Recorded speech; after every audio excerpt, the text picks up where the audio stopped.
welcome back. Good to see you. Kevin of Engineering Politics and I, here we have a very special guest brought to you by, once again, the fine folks at ThinkSpot. ThinkSpot is awesome. We appreciate you guys setting this up for us. Anyone who's not on ThinkSpot or isn't checking out what's going on over there, I think you're really missing out. You need to go look into it, especially into our current guests' repertoire. He's got a lot of stuff over there as well. But yeah, so Kevin, why don't you tell the folks at home, kick it off for us. Who are we talking to here, man? Who's this intellectual giant we have? Yes, Dr. Stephen Hicks, I believe, medical doctor, right? So all these are going to be COVID-related questions. Just kidding. Dr. Stephen Hicks is the author of Explaining Postmodernism, actually a book I have here. I think Truman and I both got to read it before. Excellent book. We'll hit some topics on it today, but certainly the best way to review his work is just read the work. So coming from us, it's going to be nothing compared to just buying it yourself and reading it. So, the author of Explaining Postmodernism, Skepticism and Socialism, from Rousseau to Foucault. He also wrote Nietzsche and the Nazis and many other works. He's a professor of philosophy at Rockford University in Illinois, executive director of the Center of Ethics and Entrepreneurship, a senior scholar at the Atlas Society. His books and other writings have been translated into 18 different languages. He has been published in academic journals such as the Business Ethics Quarterly, Teaching Philosophy and the Review of Metaphysics, as well as the Wall Street Journal and the Cato Unbound. So he's won many awards. We're happy to have him on. And honestly, we do what we always do here. When Truman and I collaborate, we want to find solutions. We're not here just to be another two guys on YouTube complaining about something or being reactionary to something. We want to actually propose real solutions so it actually betters people's lives, helps them understand, not all about politics, even, politics is in my name, sure, but really culture, society, how we talk to each other, different worldviews, and the best way to move the ball forward in a manner in which we can preserve all of our rights and freedoms that we've enjoyed for so long, and rights and freedoms that we seem to almost be freely giving away as of recently. So that's why Stephen's on. We're happy to have you. Thanks for that gracious introduction, guys.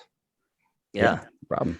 So let's jump right in. In a lot of your interviews and in your books, you talk a lot about how, especially like even just the most recent one with Michael Rechtenwald, which is a fantastic interview I'd recommend people check out, about how contemporary like leftist thought, not exclusively, we always have to add that asterisk, but it seems to certainly be a monopoly on the left, is determined and shaped a lot by Marxism and Marxian thought, but also by Rousseau. And you talk a lot about Rousseau and just the massive influence that he has on not just history leading up to this moment, but also this moment in and of itself. And like, it really made us think of this quote that Hayek has in The Road to Serfdom, where he's talking about Marx's ideas that he's observing people espousing in his time in Great Britain. And he's talking about one particular idea of Marx's, and he says, this belief derives mainly from the Marxist doctrine of the concentration of industry, although, like so many Marxist ideas, it is now found in many circles which have received it at third or fourth hand and do not know from whence it derives. And like, based on your interviews and your books, add Rousseau into that category. Like, there are all these ideas and this philosophy that's shaped history and shaping this moment that comes from Rousseau, but these people are, they're getting it not third or fourth hand, but like eighth, ninth, 10th hand, and have no idea where this comes from. So why don't we start there? Like, just like, who was Jean Jacques Rousseau, and like, what was his influence on history, maybe particularly with the French Revolution, but then going forward, and like, why should people care about Rousseau? Okay, that's a big and important question.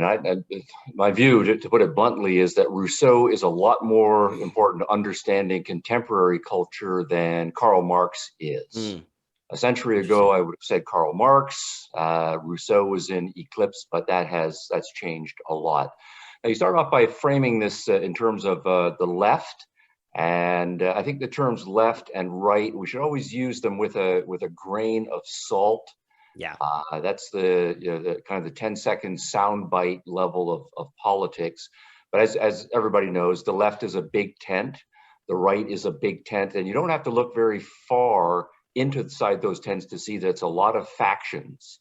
And in many cases, those factions disagree with each other on some pretty fundamentalist things. So if you look on the right, In the right tent, many of them are deeply religious, a lot of them are atheistic, and that divide is going to have huge consequences for the politics.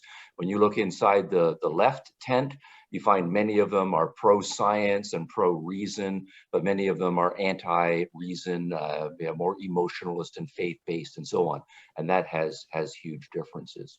So quickly, if we take Marxism, Marxism is the version of leftist politics that dominated from the second decade of the 20th century, I would say, until the fall of the Soviet Union in 1789 or so. So it had a good 70-year run or so of dominating. Now, what's interesting, though, is people who are broadly committed to the left or socialism or some sort of communitarianism and so on, there are many, many versions of that kicking around in the 1800s and in the early 1900s. But for, I think, mostly for political reasons, because of the success of the Russian Revolution, and that was a small group of Marxists who took over, then suddenly everyone on the left is saying, here we have a major country that has adopted a kind of socialism, and we're going to rally around that particular version of socialism. And so a lot of the other contender versions of socialism just got put on the back burner and left to the side for a long time. Now, what are some of the prominent features here is that, Marxism, despite its being anti-capitalist, nonetheless wants to say that capitalism is a good thing in the following sense, that it's, from the Marxist perspective, it's a necessary developmental stage, that economies have to go through a capitalist stage in order to prepare the groundwork for a later dictatorship of the proletariat and socialism. So, capitalism might have its weaknesses, but the Marxists want to say it's better than feudalism, and feudalism is better than earlier tribalism. So Marxism then is a progressivist view of history, that we are getting better and better because as we go along, we're getting closer and closer to the dictatorship of the proletariat and then eventually socialism. Also, the industrialism and industrialization that's built into that marriage of capitalism and engineering and science and entrepreneurism that starts to reshape the world in the late 1700s and on into the 1800s. That industrialization is seen by Marxism as messy, as ugly, as damaging to a lot of people, but again, nonetheless, a necessary progressive stage, because what industrialization does is it organizes the workers, it helps them create a collective consciousness, it puts the antagonisms and contradictions in contemporary society into our minds and so forth. So again, industrialization is a necessary forward stage. And the idea is that once we have organized all of society, and capitalism is going to do all of this organization, and it creates this huge amount of stuff, then and only then will we have the preconditions for socialism to come into existence. So most Marxists have this progressive analysis of society, even though they want to complain about lots of things along the way. And it's going to be a high-tech society that they are envisioning, because it's going to be that high-tech that's going to create all of the goodies that enable us to live the good socialist life, right, and so forth. Now, what's important then is if we start to think of someone like Jean Jacques Rousseau, who was almost a century earlier than Marx. Jean Jacques Rousseau is a Frenchman, actually a Geneva, Swiss-French guy. Started doing his publishing in the late 1740s. And Marx's first big manuscript, the Communist Manifesto, was 1840. So he's about a century earlier. But he is anti-progress. He is anti-industrialization. And so the version of socialism that he represents is going to be a much more back to nature kind of socialism. And that rather than seeing all of these developments in the modern world as in any sense progressive, as taking us toward a bright sunlit future, what Rousseau argues is that things are getting worse and worse and worse. And in some ways, we need to go back to an earlier stage when human beings were much more tribal rather than high tech, low tech, and in these smaller communal bands rather than these large scale industrial and agricultural army types of societies that Marx is emphasizing. Another thing that I think is worth highlighting is that Marx and Engels called their version of socialism scientific socialism.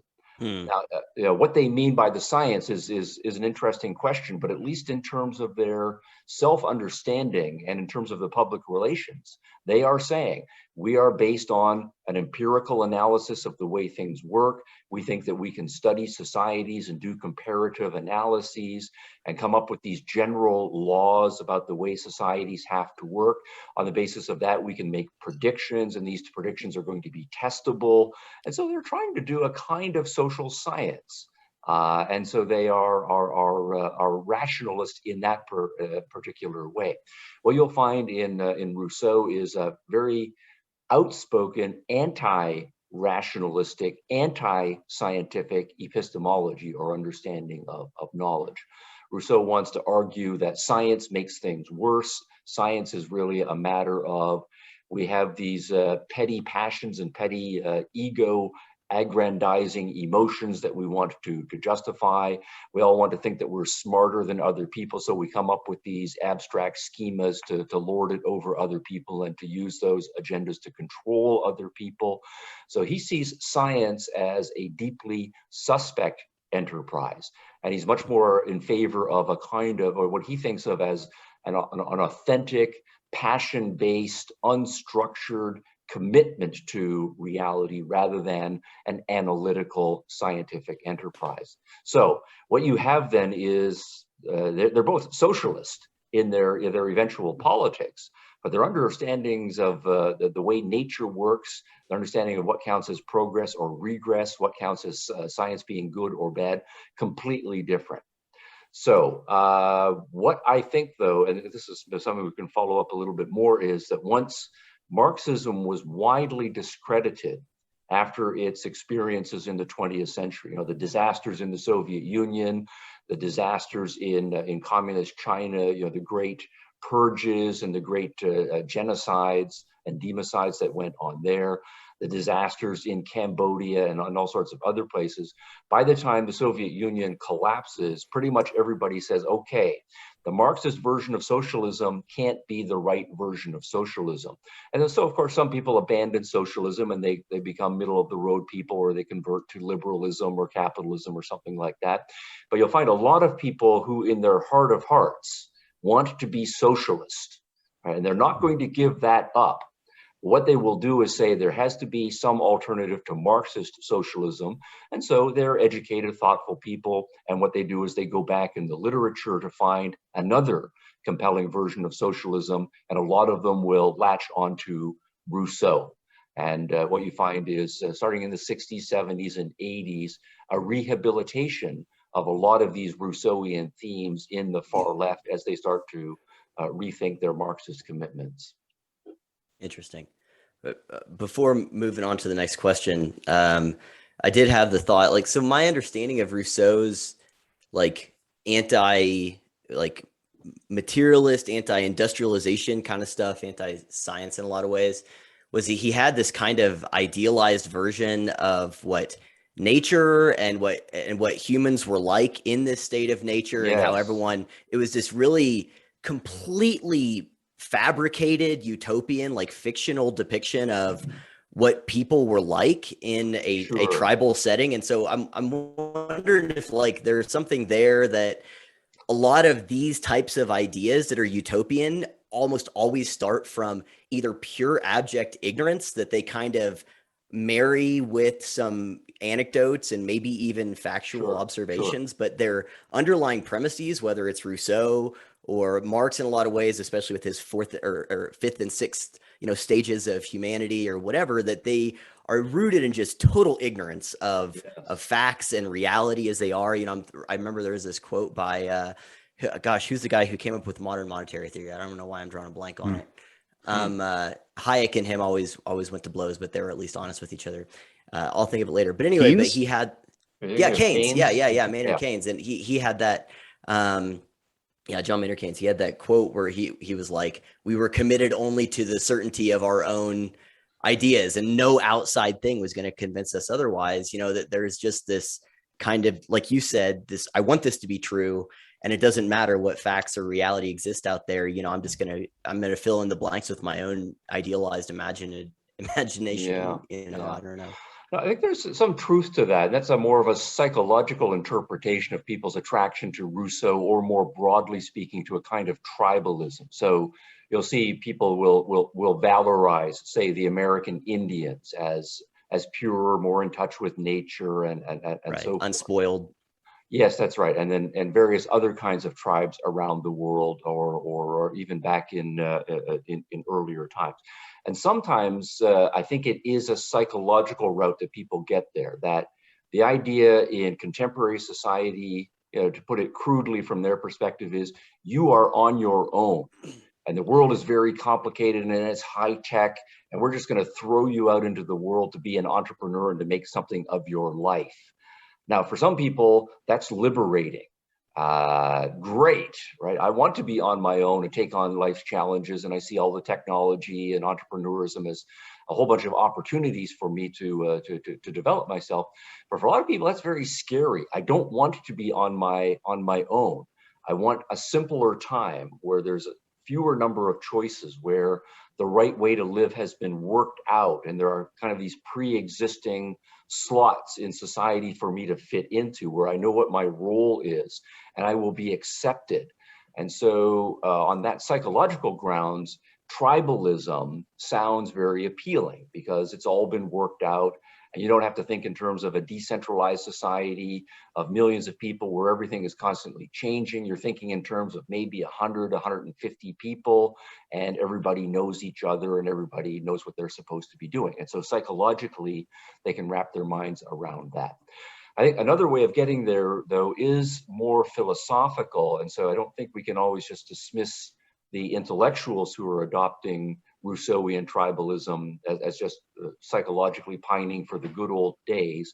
They will, in many cases, be very informed, and they can point out dysfunctionalities in contemporary society, the downsides to technology, the downside to large-scale decentralized societies, and so forth, and then say there is a trend line that is going to result in some sort of negativity. And so what we need to do is go back in time and say, before we took this fateful step, opening Pandora's box, things were a lot better, and see if we can go back to before Pandora's box was open. And that's, I think, a more sophisticated kind of tribalism. So you might say, we have all of these technologies. Well, sooner or later, some technology is going to come along, it's going to poison us all, or blow up the universe, or destroy the environment, and we're not going to be able to control it. So let's go back to before technology took off. Or before we said everybody should be free to do whatever they want with their lives, and when we exerted vast energies to freeing everybody from these tribes and feudal classes and old-fashioned sexist and racist prejudices, and putting individuals out there in the world. If we think, well, that's just going to lead to a bunch of atomized individuals who don't know what they're supposed to be doing with their lives, then you'll say that's a bad trend line. We need to go back before this universal declaration of the rights of human beings, to when people were born into communities and the communities shaped them and told them what to do. And we think really that's going to be better for most human beings. So there is a more sophisticated way of getting there. Sure. Are you familiar with the True Believer by Eric Hoffer? Well, I'm familiar with it, but I'm not a scholar of it. He was an extraordinarily perceptive guy. Yeah. And for being his first book as a longshoreman was pretty good. Yeah. Oh, yeah. That's right. No, he had a great way with words. Yeah. To kind of just bring it to like Eric Hoffer, where he claims freedom is the rule, where equality is the cry of the masses, and where equality is the rule, freedom is the cry of the few. In effect, if people find freedom in servitude, kind of the idea that I think F.A. Hayek played with. Do you think that the reason we have a cry for the equality is really as Hayek talked about, that freedom, true freedom, is responsibility and risk. It's not the default condition of every human being to want to be free. In fact, especially if you look at, the primitive version of people, they're also called children, they actually find solace in being directed and being really, controlled until they feel comfortable enough to control their lives. I always kind of make the joke. It's like, when you're a kid, it's like you look to an adult because you assume every adult knows what they're doing. Every adult can find the right way, but then you grow up and you become an adult and you realize nobody knows what the heck they're doing. And it's a surprise we don't get in a car crash every single time we start our automobile. Do you think that today we have people trying to escape that risk and responsibility by going to the freedom in servitude as opposed to making their own choices? Yeah, I think all of that raises very interesting questions about developmental psychology and developmental morality. And so a certain amount of it is going to turn on good developmental studies of children and how they grow. This is not an area of expertise, although I've read a lot and I've got some personal experience in this area. So if you take the two normative judgments that are framing your discussion, freedom and responsibility, and what then is your default attitude toward freedom and responsibility by the time, say, you are a young adult. And I think what we find is a huge bifurcation in contemporary culture.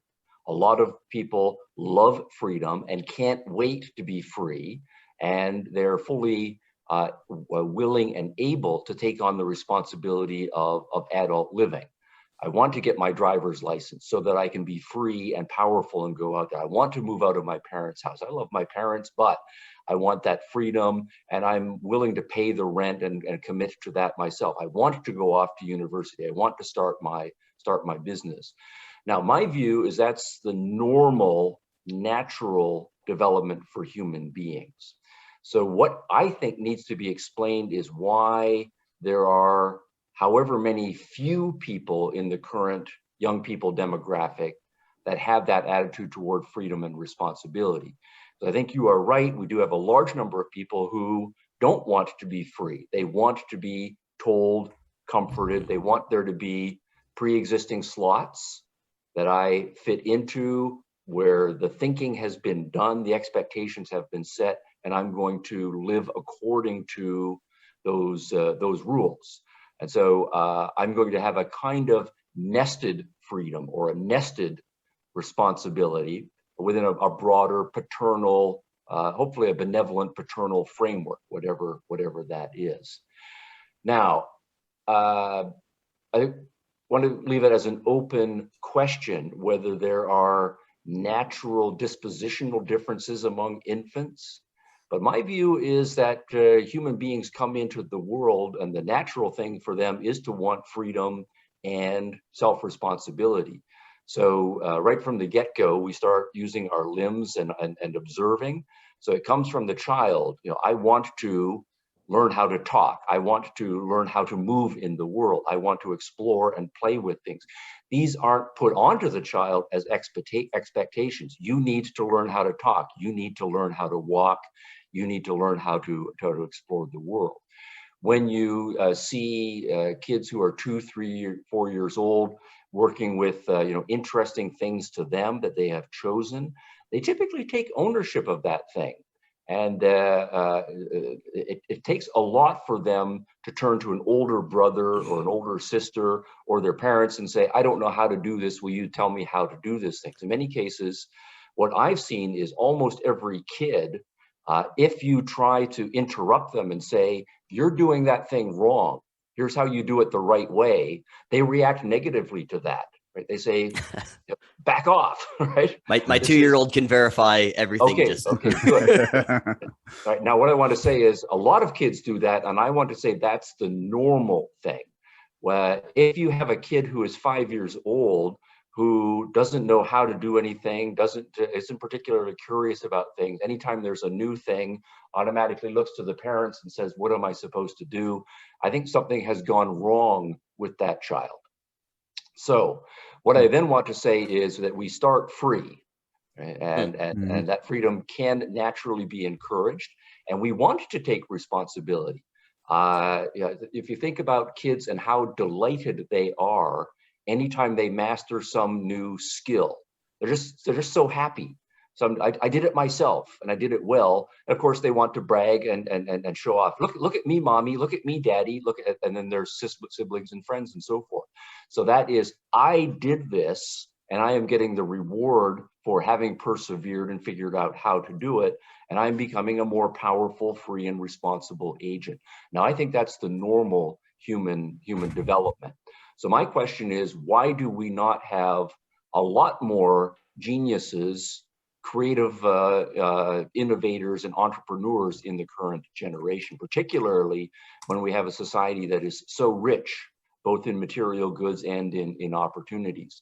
What needs to be explained is what has happened to so many kids such that by the time they are young adults, they are afraid of the world. Freedom sounds like too much of an imposition. Responsibility is not something they want to take on. They have various forms of escapist psychological releases. Yeah, I hadn't planned on going here, but I do have a theory about that. Can I bounce that off you about? So one, I think that we don't have rites of passage like we used to have. We used to have these rites of passage both for men and for women, in terms of there was a clear distinction between you are no longer a child, you are now an adult. And being an adult comes with a very concrete set of responsibilities, and being with as a child is more defined by your lack of those responsibilities, and maybe another set of responsibilities of preparation for transition to adulthood. You know, I see this in one of the first places where I observe this is, just to go down a little bit of a rabbit hole, is I noticed that, so my dad is older. He's in his early to mid 70s. And so my grandparents were World War II generation. Like my dad is the same age as his mother and father-in-law, because he married someone a lot younger. But my point is, I grew up around kind of that World War II era, and then the baby boomers afterwards. So the idea here would be, you grew up fast, you went to war. That's a very clear rite of passage, to take one example. Sure. And then look at how that gets changed as we lose those clear rites of passage. So the people who went off to World War I told those stories, and then their kids heard them, and they went off and fought in World War II. And then those kids went off and fought in Korea and in Vietnam. But then things start to change, where this going off to war thing, and the war metaphor is super powerful. Hayek writes about that as well. The socialists use that, to transition the actual war economy into metaphorical war economies. It's a very powerful metaphor because it resonates with us, I think, on a very deep level. But I've heard, and I've observed this, where people who grew up hearing actual war stories, they don't have those war stories. So they find analogs to try to map onto that. So they'll tell stories about, my dad would tell stories about how he got drafted, but he only went to basic. He was never deployed. So all his stories to try and, tie himself to his father's generation, my grandpa, his dad, went off after Pearl Harbor. He owned a tractor implement dealership in southern Iowa, and he didn't know how to swim. He went and took his wife and newborn, my uncle, went to California, joined the Navy, spent the entire war in the Pacific Theater, right? My dad didn't have that, but he got to hear those stories. So he tells stories about going off to basic. And I've heard other people his age tell stories about how they didn't go to basic, but they knew people that did. And there are people who are and I think we see this is one of my controversial takes, but I don't think this is wrong, is that every generation has to contend with and fill the shoes of the previous generation's war and rite of passage. And I think we do see this a lot in the appeal of anti-racism, as it's put forth, because you have a lot of people today who had to hear the stories of the civil rights movement and the people who experienced real deal racism, real deal segregation, evil acts, period, full stop. And there are people who are, I think particularly in certain minority communities, who had to hear that. And it's this is heroic. You hear these people. And so it's what's my version of that? And so we're constantly trying to find these rites of passage. But I think on top of that, we have this lifestyle now. I think James Lindsay's made this observation that the that for a lot of people that grow up in the institutions, like higher ed, like K through 12, and just spend all their life there, that the institution becomes the central unit of society, not the family, or like close networks of friends and relationships. And so if you think about like just the push for higher ed to be, so marry these two things, like the lack of rites of passage and clear distinctions from childhood into adulthood. You know, you can be on your parents' health insurance till you're 26 or whatever, all these kinds of things. You know, we actually make movies and joke about failure to launch with Matthew McConaughey, not, you know, the opposite. Like, you shouldn't be doing this. You know, even just think about the music, like the Beach Boys. You know, wouldn't it be nice if we were older? You know, then we wouldn't have to wait so long. Contrast that with some of the pop punk anthems of the early 2000s. I don't want to grow up, right? Like, I don't want to be like you. You know, I want to stay a kid. With the fact that people are largely institutionalized in a lot of these, especially like kind of metropolitan, upper to middle class settings. You go, you know, pre-K, K through 12, you know, you're in this, all of your life is planned out in a lot of ways and dictated by your parents. Then it's just assumed that you're going to go to university and you're going to get a degree that they approve of and that their friends are going to approve of, you know. And so then you go there and everything's taken care of by, you know, the people in the university. They're coddled all through that process.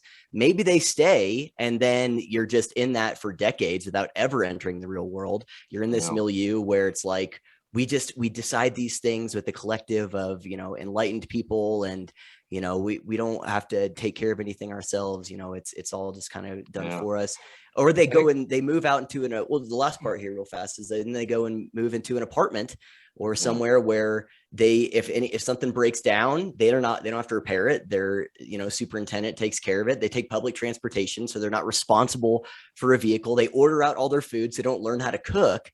And so there's just this place where people never leave this, like, the place of being dependent on others for stuff to being like responsible for these things on their own, especially on into their like adult lives, because they're in a place where the food's all made for them. Everything's taken care of them. They don't have any of that responsibility. So that's a huge deviation. We can leave that, or we can talk about it, or we can go to the French Revolution, but that's kind of that is fascinating. That's a rich set of psychological and sociological observations. And it kind of prompts two thoughts. I think one is that we are in the midst, and we have been in the midst of a reconceptualization of what it means to be a child and what it means to be an adult over the course of perhaps the modern world, but certainly the last 100 years or so.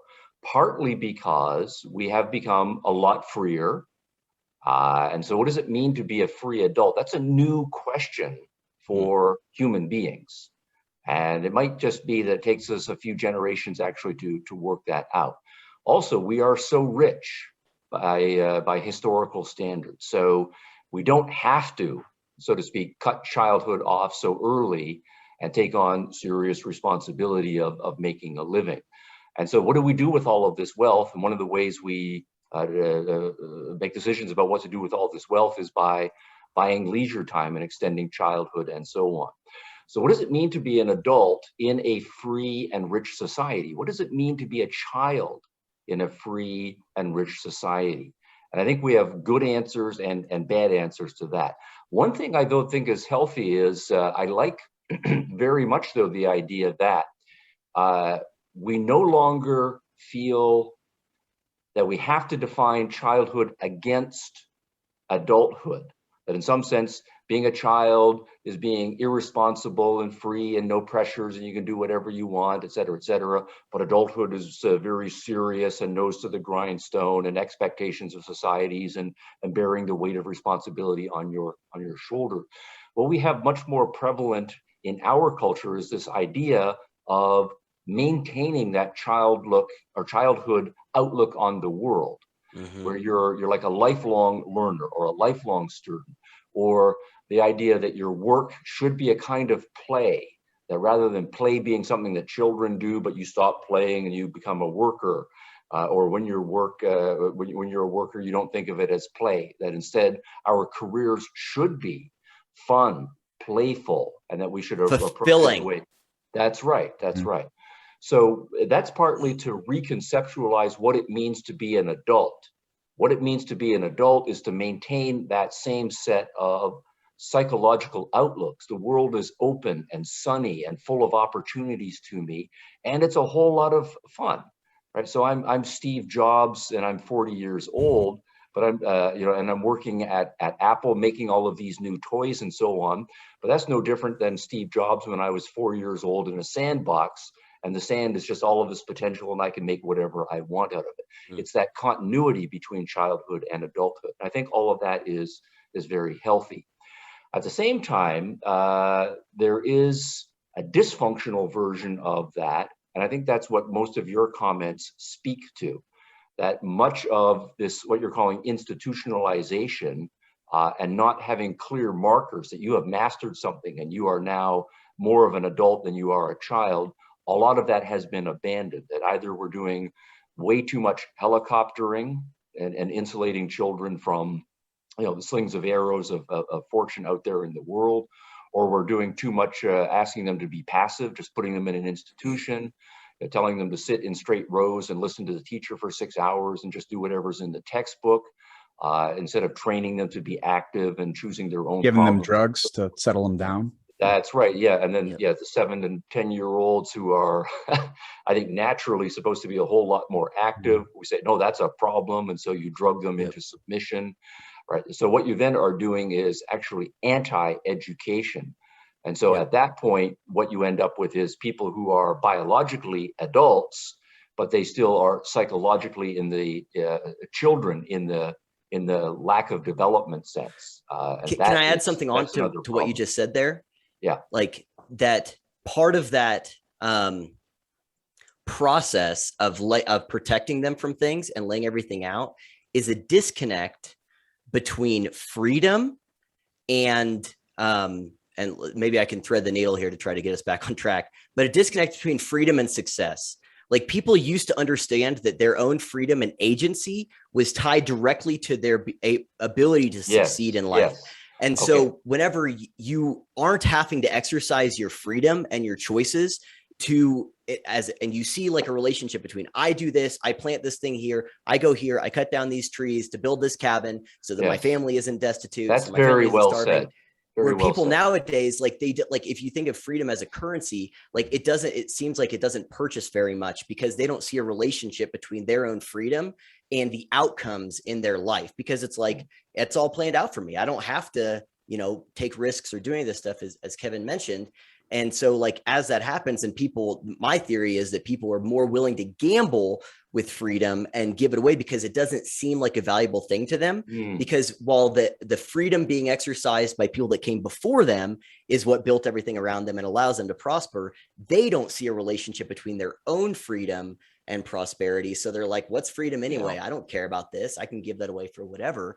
And so that kind of goes to like the difference. And even just, so tell me if this threads a needle, we can go either way. Rousseau's main comment at the beginning of the Social Contract, man is free, but everywhere in chains, right?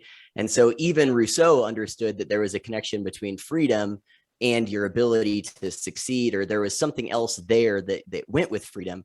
But nowadays people don't have that. Maybe again, that is the lack of distinction between adulthood and childhood, because one of those main distinctions is in childhood, you're not free, but you do have these responsibilities. When you're an adult, you do have freedom that you are obligated to leverage for like your own success and for the success of your family and your kin and so on and so forth. I don't know. There's kind of a lot there, but there is a lot there. One thing I would want to parcel it out a little bit, this connection between freedom, exercising freedom, which is a form of taking responsibility, and the outcomes of that, and being able to see all of the links in that causal chain, cause and effect leading to further effects and so on.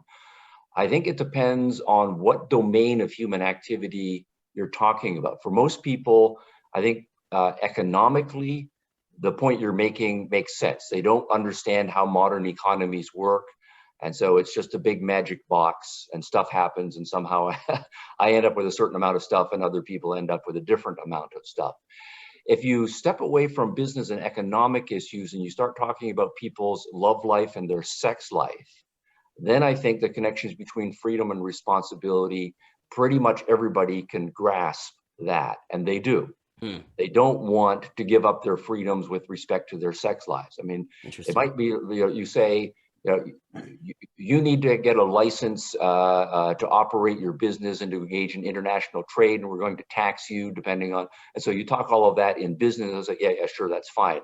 But as soon as you turn that to before you can have a date with anybody, you need to get a license, and that person needs to be approved by the local government, and you need to have a plan and show your environmental impact depending on how many kids. People are going to say, "What are you talking about? This is my freedom. I'm going to make my own choices here." So if you then were to talk about people's artistic lives, their religious lives, and so on, I think the freedom responsibility is much more robust in that area. But for various reasons, economically, the disconnect is there.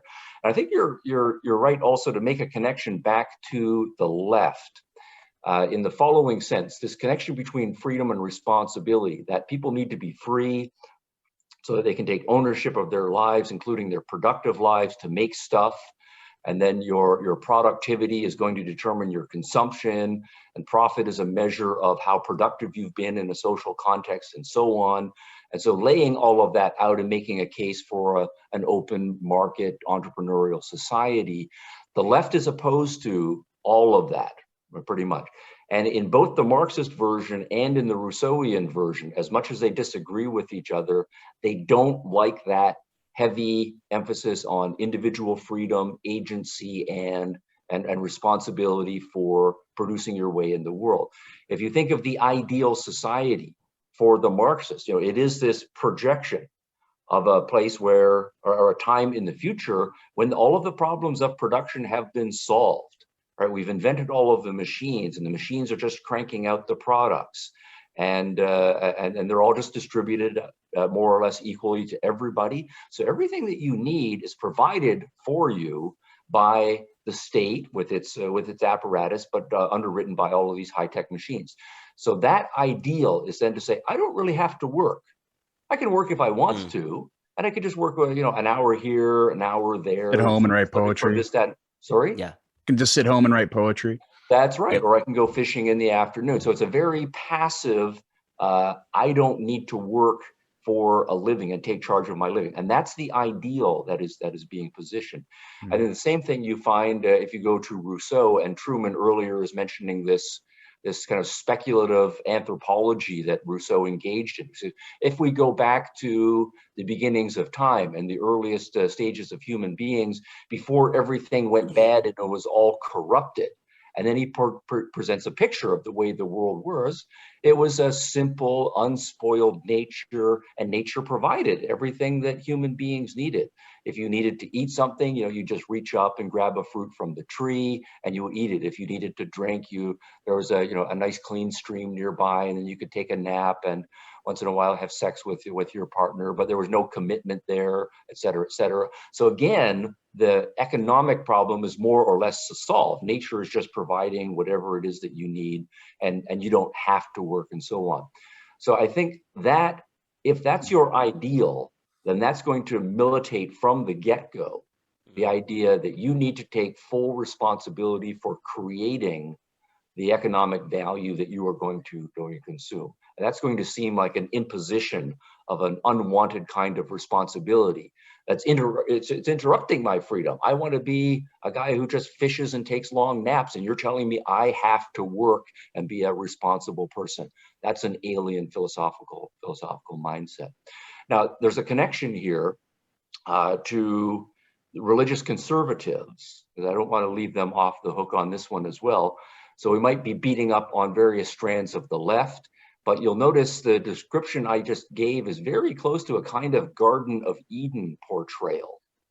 Right? So if you think of the kinds of works or the kinds of, obviously the work religious conservatives will appeal to, they'll go back to Genesis, and what they will say is, in the beginning, everything was good and perfect, and human beings were in the Garden of Eden, and God had provided everything that they needed. They didn't have to work.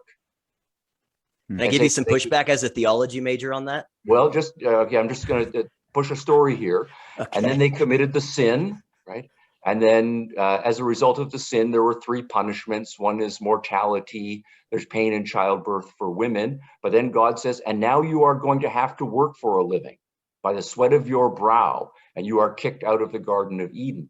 Now, to the extent that you emphasize that theme, once again, taking responsibility for producing in the world, it's conceptualized as a punishment.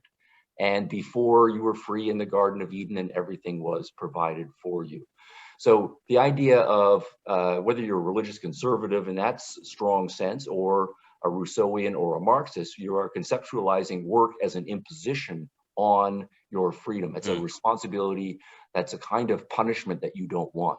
So yeah, push back all you want. All I'll say there is, and I feel bad, I just told Kevin I wasn't going to say anything else, but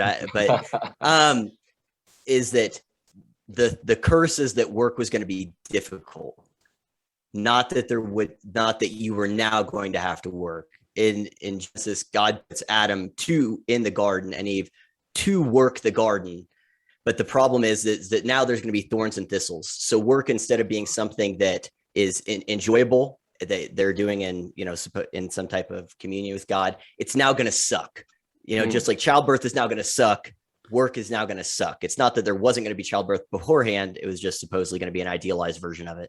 So it's just a slight addendum. But my main pushback is there was work, and it doesn't necessarily conflict with what you're saying. It's that work was easy, and now it's going to be hard, and now it's going to suck, and now you should not look forward to it. Yeah, so it's going to be more of an imposition on your freedom and more of a burden of responsibility. So it's a matter of degree. Sure. Yeah. Mm-hmm. So. Yeah, actually, I thought it was interesting you brought up the religious conservative, because I am a religious Christian who also happens to be conservative, but I think more on the C.S. Lewis light of I am not a Christian conservative, because that means my conservatism is religious. I want to disassociate those two. I'm a believer who also happens to be conservative. And I think the left is taking the other route where they are religiously, they might use liberal. Obviously, they're not using it correctly. I love F.A. Hayek's, like, the worst thing you guys possibly did in America is let them abuse the word liberal and redefine it to everything opposite of what it was. And now the conservatives, hey, over here, get to claim the title from the true liberal. And there's that religious aspect of it. But really, yeah. And the point you're making is, Kevin, is a good one, because that weirdness is a particularly North American phenomenon. Right? You go to Europe or South America or basically anywhere else in the world, liberal means liberal.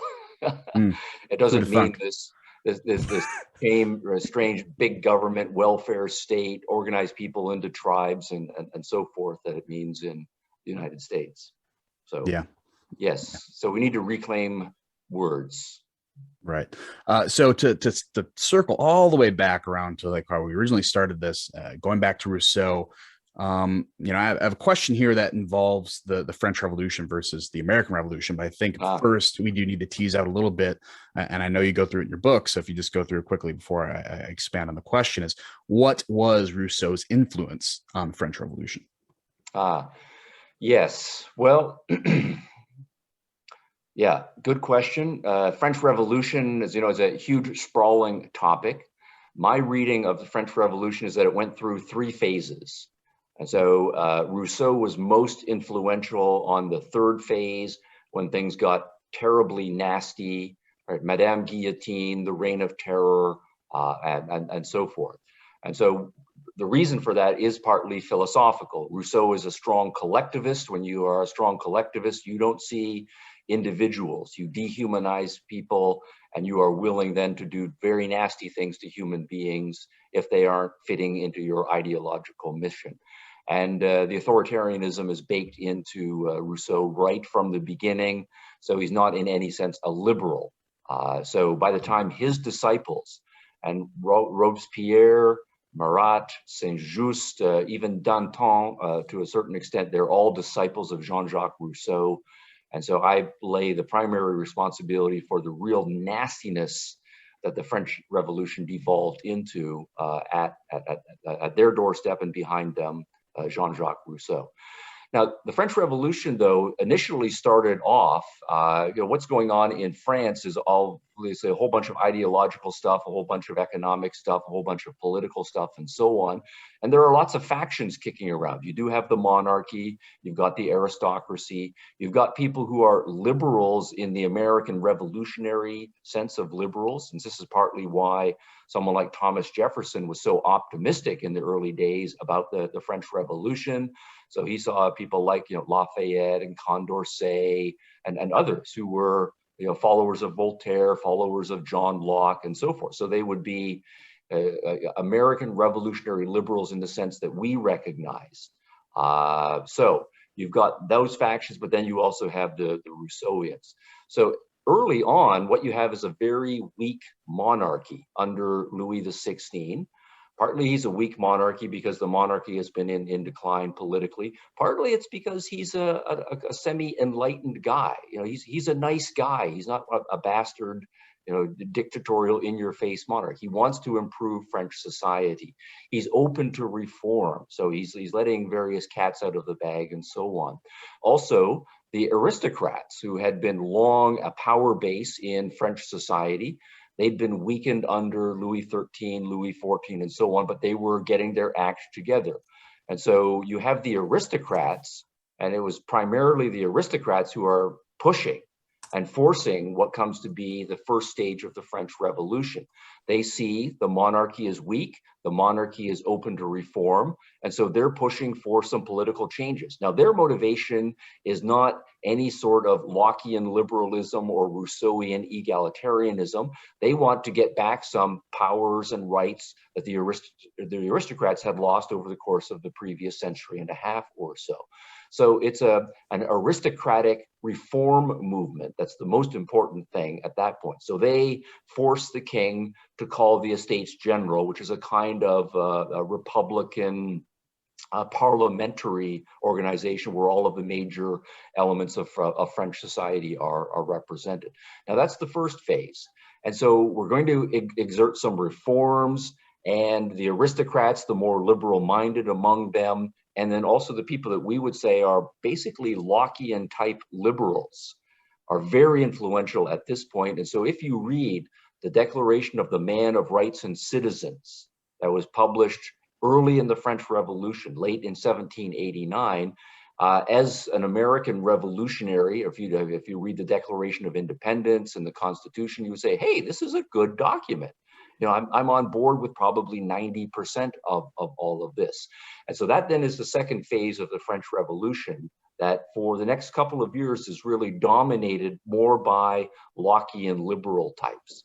Now, at this point, it becomes trench warfare in politics, and various factions are fighting for each other.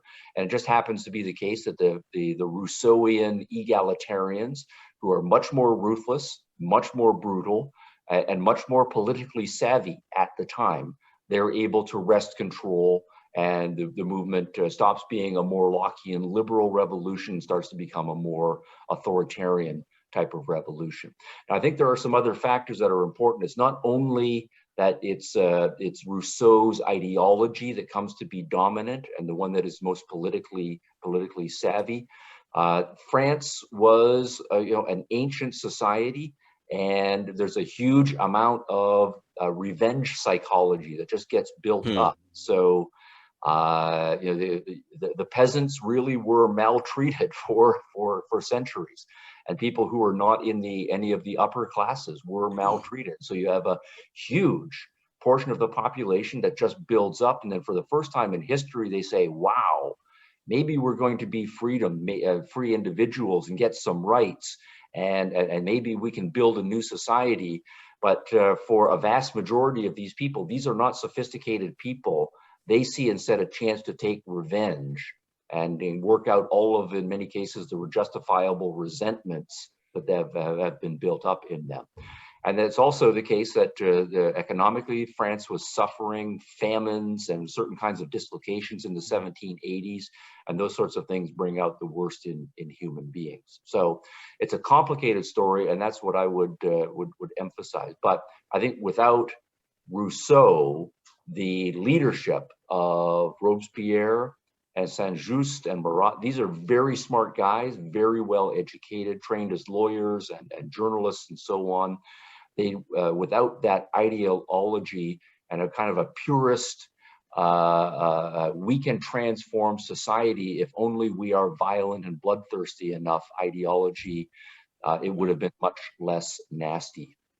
Interesting. Yeah. When you explain that, it reminds me a lot of Truman and I had to do some historical research on one of our Road to Serfdom, where we had to kind of research pre-Germany. I didn't realize Germany was like a country founded like 3 weeks ago, relative in time.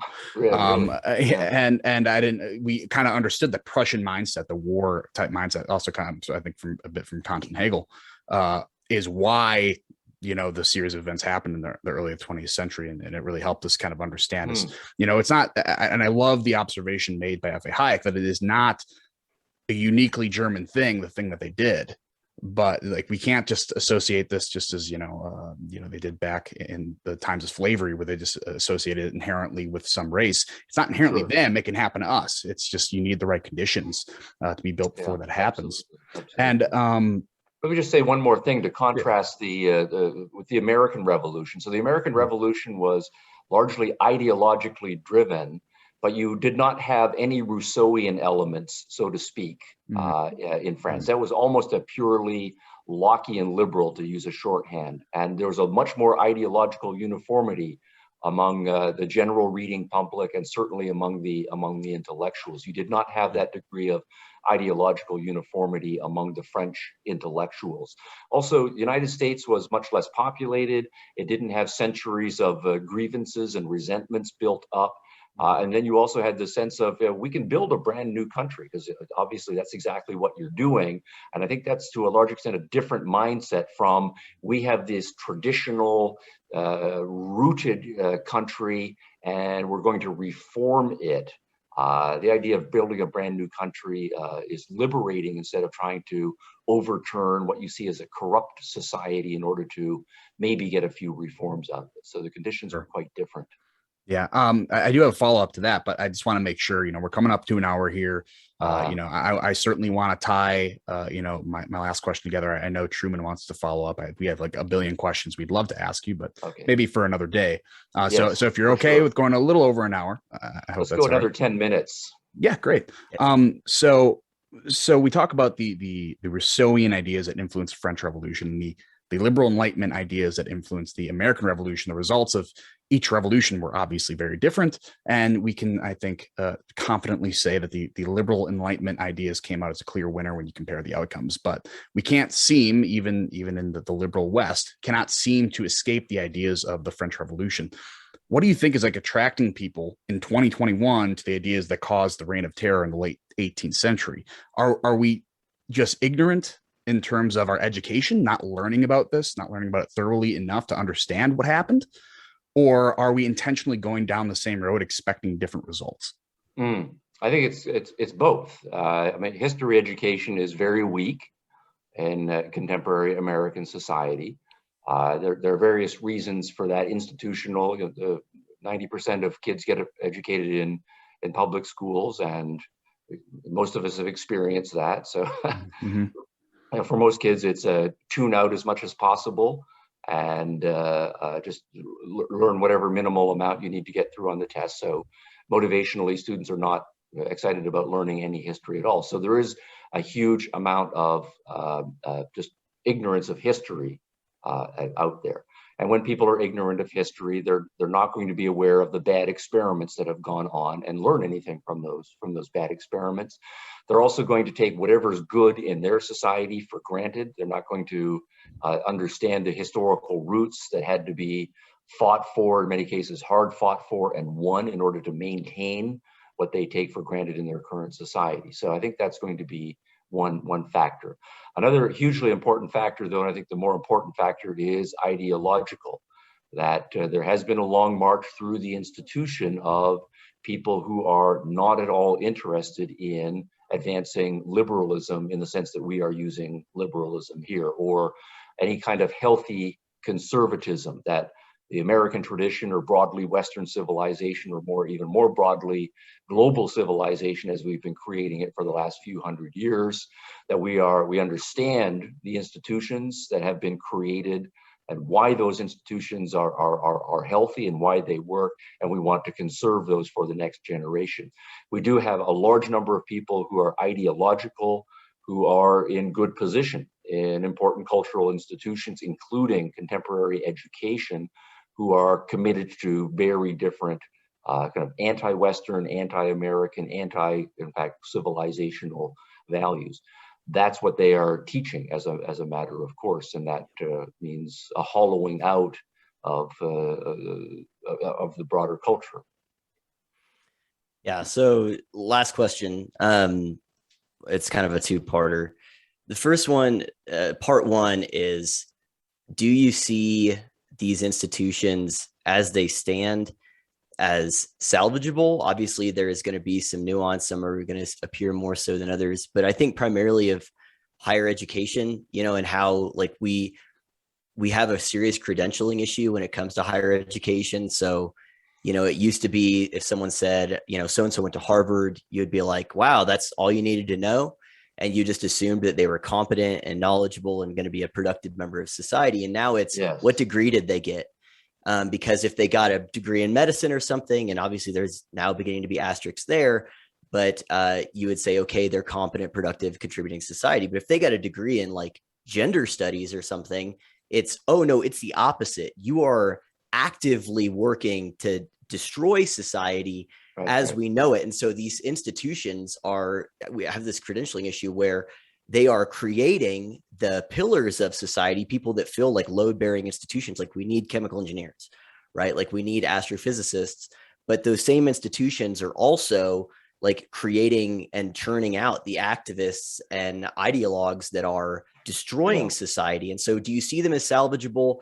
If not, like, how do you see I guess the purest form of my question is, if we do agree that we're in some kind of conflict here against an ideology that is totalizing, I think Peter Boghossian puts it perfectly when he says this is a universal solvent, this ideology. It does erode and destroy everything it interacts with. What does victory look like, whether it's in our institutions or in our society more broadly, like just as you see it? Again, I know there's a lot there, so you can go wherever you want, but. So yeah, that's a broad. If we just confine ourselves to higher education, as you framed it, I think I would say two things in response. I think we will see in this generation a great sorting out of higher education institutions. I think many of the higher education institutions that exist right now won't exist in 20 years. A lot of them will just go out of business. They won't keep up with the technologies. And or they will implode the way several colleges have very publicly imploded, and they will go out of existence. And then also to stay within the existing ones, if you mention something like Harvard, Harvard will do an internal sorting out. Institutions like Harvard, they do reinvent themselves on a regular basis every couple of generations or so. They run a lot of experiments, and that's what universities are supposed to be doing, running ideological experiments in many cases. A lot of times those experiments will be disasters, but Harvard has the resources and it will clean out. So, if, left-handed Wiccan studies department, just to choose a particular ghetto, isn't pulling its weight, and it turns out to be an intellectual fraud. For whatever reason, that we endowed it, at a certain point, we're just going to get rid of that program. It might take 5 years, it might take 10 years, and so on, but it will be gone. Students won't take those courses. The smart professors won't want to teach in those departments. Donors won't give money to it. The administration at a certain point will get rid of it.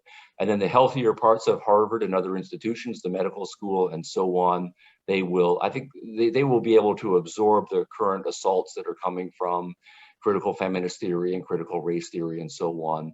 And that's a crystal ball gazing, but they will take the challenge and they will make some modifications, but I think they will remain on a healthy track. So this would be a prediction, but I do think we will see a huge reduction in the number of four-year and postgraduate institutions in the United States over the course of the next generation. The other thing I think is that we will see, though we're into an impressive entrepreneurial phase, and the idea that we can create brand new higher educational institutions is, I think it's not only alive, but it's more alive now than at any point in American history. We have a huge amount of resources available for education, and everybody recognizes the importance of education. Everybody recognizes that higher education right now is fighting for its life among a number of fronts. And there's lots and lots of people who have lots of ideas about how to do higher education a better way, and they're doing something about it. So one of the things that I'm encouraged by right now just is the fact that there are all kinds of new higher education institutions being created, some of them online, some of them in person, and so on. So we will go through this great experimental phase, and of course there's going to be a high rate of entrepreneurial failure. That's also normal, but I expect, Google and Facebook and so on did not exist a generation ago, right, when I was a kid, and now they are dominating the landscape. Right now, say Harvard, MIT, and Stanford are dominating the higher education landscape, but there's no guarantee that in 20 years ago, some new university that is just being created right now won't be the 800-pound gorilla in the higher education landscape. So I'm optimistic about that. I have some serious skepticism about some of the things you just said, but I hopefully we'll be able to. Talking to Truman, I'm so glad that we listened to someone who is optimistic. So that's good. Oh yeah. I mean, I think there is at least some discussion to be had about whether or not it's a good thing that Google and Facebook dominate the landscape, and certainly the Lindy principle favors more Harvard and Princeton sticking around into the future than it does some of those tech giants. But yeah, I think they definitely will be around, right? But in the same way, the question is whether they'll be the same way that they'll be around that IBM and General Electric are. Right. Mm-hmm. Yeah. Will they be around with the same, clout and intellectual weight? This has been great. I really have enjoyed this. Again, I'm just writing stuff down. Gosh dang it, you're not going to get to that. We didn't get to the Enlightenment. I think Kevin said earlier, we will need to have another discussion, but let's absolutely, maybe we'll schedule 10 more and we'll see. Yeah. Yeah, that's right. And we haven't even gotten to any of your expertise on COVID at the beginning, as Kevin mentioned. Right. Well, there you go. That's right. Yeah, I needed to solve all medical problems while I was here. Yeah, one. I don't have insurance, man. Apocalyptic event at a time, right? Yeah, that's right. Yeah, let me get through the academic year, but maybe May or June or sometime next summer we can have another conversation. Awesome. Sure. Yeah. I mean, this has been great. Kevin, why don't you take us out here? Unless there's anything else you'd like to add, Dr. Hicks? No, I'll just let Kevin wrap it up. Can you tell? Actually, before he does, can you tell people where they can find you? And all of your material and stuff. I recommend two things. One is we're doing a lot more audio and video stuff at the CEE video channel at YouTube. So I would recommend that people go there. That's where I got your book from. I totally listened to your book on there. That's fine. Yeah, you do a great job reading it, by the way. Okay, not a lot of people do a good job. The Nietzsche and the Nazi audio book just went over 2 million listens, so we're very happy with that. We have a lot of educational products and intellectual products we're trying to reach a mass market with. The other place I would say is just stephenhicks.org, and that's where I blog and where pretty much everything also is right there. Cool. So CE video channel and stephenhicks.org. Awesome, man. Well, obviously, you can also find them on ThinkSpot. We just want to give a gracious thank you to the people at ThinkSpot. You are who put us in contact with Stephen Hicks and is doing a great job, at least in our own personal capacity, with me and Truman to kind of expand who we get to talk to. And for people who are listening to this podcast who haven't listened to Dr. Hicks, go to YouTube, consume the content, buy the books. He's so great at explaining the stuff. I was kind of intimidated when I first got explaining postmodernism to be like, this guy's going to go way over my head. I don't know. And just such a good job at breaking it down in a way that the person who's not a philosopher, who's not a history major, can digest it and understand it. And we can't thank you enough for stopping by and for all of you listening. Thanks for that praise. I appreciate it. Does my writer's ego good. Good. That's what we're here for. Okay. Exactly. All right, guys. We'll see you next time. All right. See ya. Thank you. Peace. Bye.